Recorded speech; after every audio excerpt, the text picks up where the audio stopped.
We've been told for nearly 90 years that Amelia Earhart is one of aviation's greatest mysteries, a pioneer who vanished into the blue, leaving behind haunting radio static and decades of what if.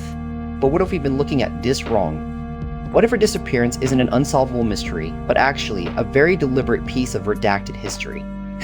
Today I want to take you into the archives. We're going to look at why this story is suddenly exploding again in 2026, explore the chilling possibility that she was an operative rather than just a pilot, and finally uncover what those newly declassified government files might actually be hiding about her final hours. To understand why everyone is suddenly obsessed with Amelia again, we have to look at the perfect storm of 2026. We aren't just talking about hobbyists on YouTube anymore. We're looking at a massive geopolitical reckoning. Right now, the White House has ordered one of the largest declassifications of records regarding her flight in history. This isn't just letting some old papers out. It's an aggressive opening of a vault that has been locked for nearly 9 decades. When you see this much effort to release records, it usually implies one thing in the world of intelligence.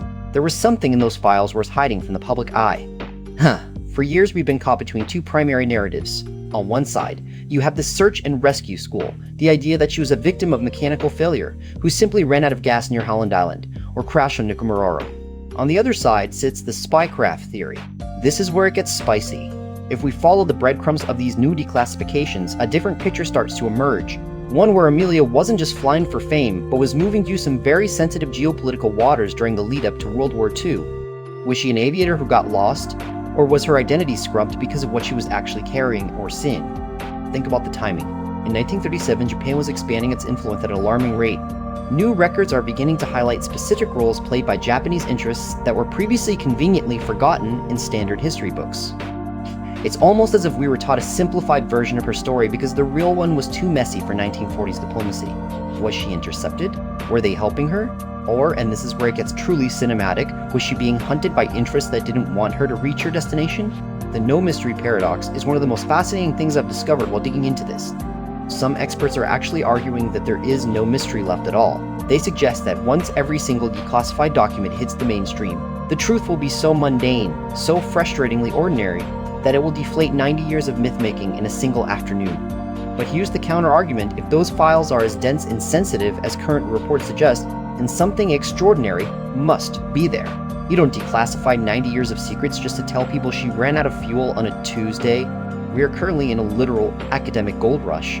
Between late 2025 and early 2026, 2 massive expeditions, one led by Purdue University and another by the Archaeological Legacy Institute, are launching high-tech searches. They aren't just looking for debris, they are using sonar and AI to scan specific anomalies that have been flagged in previous surveys but were never proven. There is a fierce rivalry here. If the Purdue team finds wreckage first, it could instantly invalidate decades of work by other groups. It's high-stakes archaeology where the prize isn't just money, it's being the one to close the book on history. And then there's a Japan connection, again, the most controversial thread of all. If these new documents reveal that she was interacting with Japanese interests, it changes everything we know about her character and her mission. Imagine the sheer audacity required flying to those regions alone. If she was involved in clandestine operations, does that diminish her heroism, or is it the ultimate expression of it? Taking on secret missions with nothing but an aging plane and your own iron will? I want to pause for a second because I'm curious about what you think. If we find out tomorrow that she was a spy, do you lose respect for her as an explorer? Or does it make her story even more incredible?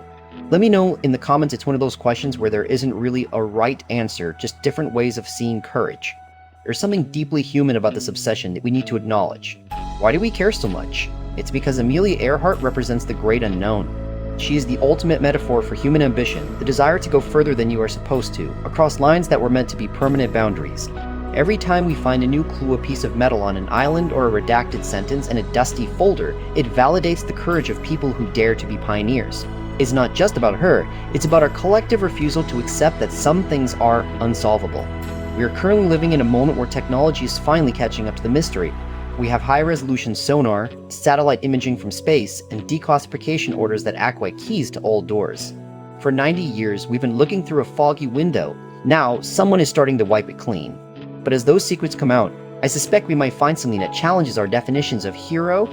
Maybe she wasn't just trying to beat a record across an ocean. Maybe she was looking for a way to break a system, be it social, political, or geographical. The Japan connection might be the key that unlocks this entire door. Was there a secret cooperation? Was she an unintended pawn in a larger game between empires?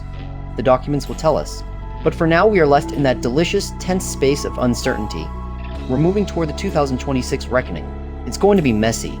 There will be conflicting reports, academic infighting, and probably some very disappointing news about mundane mechanical failures alongside some earth-shattering revelations of espionage.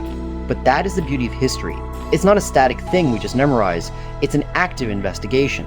We are currently part of her final flight, still trying to piece together where she went and why she chose to go there in the first place. In the end, whether she was a pioneer who got lost or an operative who succeeded, Amelia Earhart remains our favorite ghost because she dared to fly toward the edge of what people thought was possible. And in 2026, we might finally get to see what was waiting for her on the other side of that horizon.